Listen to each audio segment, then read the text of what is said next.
Dr. Lautrec. Please. Prévu pour cet automne en Europe, Dr. Lautrec et les Chevaliers Oubliés s'est dévoilé un peu plus durant la conférence Konami lors du dernier eCube, avec notamment cette bande-annonce. Comptant capitaliser sur l'absence du professeur Layton sur la dernière portable de Nintendo, Konami espère bien imposer sa nouvelle licence. Dr. Lautrec ressemble en effet énormément au titre de Level 5, avec ses phases de dialogue et de puzzle prédominantes.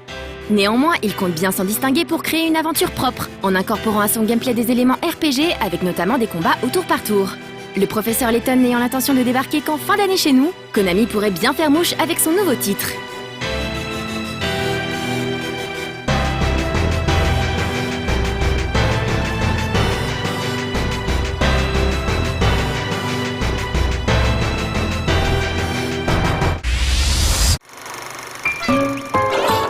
Durant cette eCube, Kinect a bénéficié d'un soutien généralisé des développeurs, parfois au détriment des jeux plus classiques. Konami a également suivi le mouvement en annonçant Lead Me's, un puzzle game qui devrait sortir cet été sur le Xbox Live Arcade. Le principe est simple, conduire de petites créatures jusqu'à la fin d'un niveau, à la manière du célèbre Lemmings. Mais la petite originalité de ce titre vient de son utilisation de Kinect. Vous devrez utiliser vos bras, vos jambes, bref, tout votre corps pour réussir votre mission. Créer des passerelles, abaisser des élévateurs, rassembler des objets, on ne sait pas trop ce que ça va donner, mais le concept est très intriguant, voire même alléchant. Et la présence d'un mode coopératif ne fait que renforcer notre attente, même s'il est vrai qu'un grand espace sera nécessaire pour en profiter pleinement. Avec The Gunstringer, Lead Me's fait partie des jeux Kinect s'adressant à un autre public, à surveiller de près donc.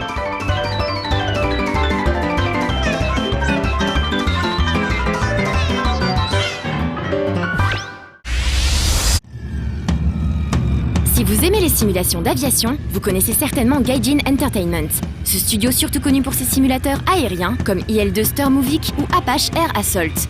Leur prochaine production Birds of Steel, prévue pour 2012 sur le PSN et le XBLA, se déroulerait, si l'on en croit les images, durant la Seconde Guerre mondiale au Japon. Nous n'avons pas plus de détails pour le moment, on se contentera donc de ce petit teaser.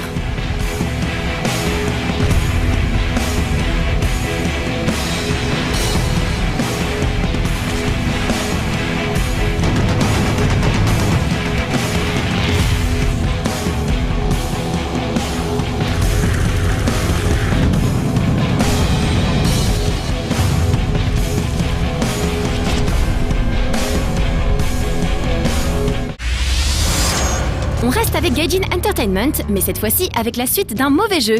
Après X-Blades, un beat'em all peu agréable à jouer et très générique, le studio a l'intention de récidiver avec Blades of Time, sa suite directe. On garde la même héroïne, Ayumi, mais cette fois-ci, afin de respecter la condition de la femme, elle aura un mini-short par-dessus son string.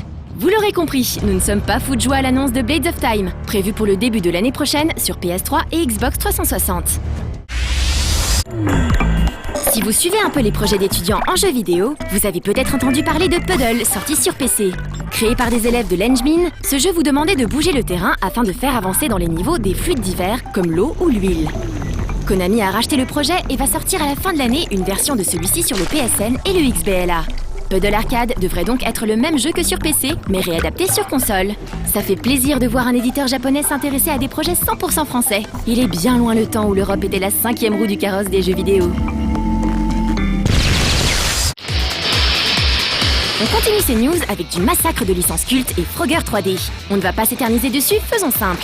Dans cette nouvelle adaptation des aventures de la grenouille, vous devrez toujours traverser des niveaux en évitant de vous faire écraser par des véhicules en tout genre. Vous le voyez grâce au trailer diffusé en ce moment même. C'est plutôt moche pour ne pas dire franchement laid. Quant aux nouveautés, nous vous laisserons juger de leur pertinence, mais on se doute que rajouter une phase où Frogger est poursuivi par un hélicoptère n'est pas l'idée du siècle.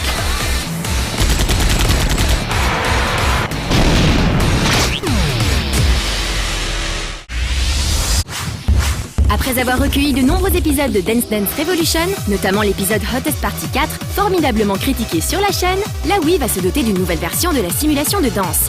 Sobrement intitulée Dance Dance Revolution 2, cette version contiendra 50 chansons et on n'en sait pas plus pour l'instant, un simple teaser ayant été diffusé.